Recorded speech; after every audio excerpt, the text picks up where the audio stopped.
Are you feeling a little lost in your Dota matches? Maybe feeling a little underwhelming when you're playing the support or offlane role? Well, do I maybe have a solution for you? A new mindset to approach going about winning your matches.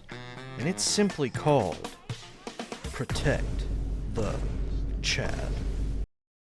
Now, I'm not wanting to make a super long video, and I can't explain how to do this in every match, but I just wanted to use this good Position 5 Brewmaster game I had to demonstrate the idea a little bit. Alright, first thing I want to do is look at the top, at all 10 heroes, and make a small list about a couple things. When is your team the strongest? When is their team the strongest? Maybe have a small look at who scales better, but that's a deeper lesson to dive into later. For this game we want to note, my Brewmaster ult, our Enigma ult, and on their team the Silencer and the ES. So we are strongest when our ults are up and the Silencer and ES can't stop them.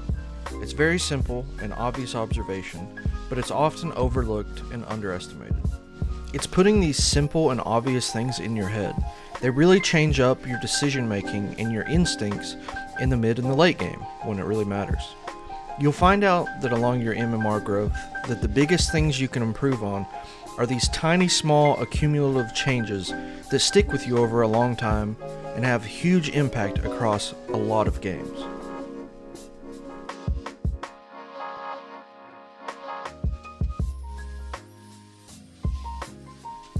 Now, this concept does sound kind of silly, and I'm embellishing it a little bit, but the overall concept is fairly sound in this game.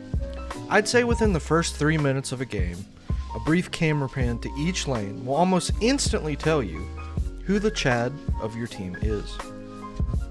And as silly as this sounds, if you make decisions about rotation, items, gameplay, around who your Chad is and how they're playing, you only elevate their gameplay and the momentum they have in game. So it's not always this easy, but it was very obvious early on in this game that this drow was our team's Chad. Luckily no one had a terrible lane, but like I said, by the 3-minute mark, this drow was really giving off that Chad energy. So once you've identified your Chad, you do what best you can to enable them. This could mean TPing out of lane to save them, buying tons of extra consumables and regen so they don't have to, tanking ganks, stacking, or sometimes it's as simple as leaving them solo and letting them farm till they get 3 items ahead. So as far as items go this game, I knew that my best goal was to stay alive as long as possible so I could constantly be in between the enemy and my Chad. So my item route was tanking up, having a big wand, going mech and armor to really be a pain to the enemy and to further enable my core, my Chad. This isn't always the best case though. Sometimes you want to be out of sight and weaving in and out. When this is the better option, more stats and save items like Glimmer and Force are almost always going to be better. Sometimes we forget that we aren't the Chad, and we want to be, but always keep in mind that items that can save you and your team, when you make this sacrifice, who's really the Chad then? I know this has been fairly vague, but in a way that's kind of what I wanted it to be. Just sort of a new way of thought that you can use to maybe have more success or fun in the support role. This mindset allowed this drow to go 20, 0, and 11 this game, and it always feels good to be a factor in why someone had such a good game.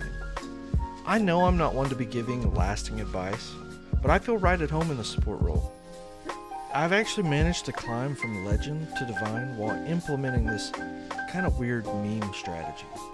Sometimes just having a fresh approach to a task or an objective allows you to see the path in a new or fresh light. So I hope that something I said here helps a bit. And if you've gained anything from it, please let me know. I'd love to get some feedback as I love making videos and would take any excuse to make more Dota content.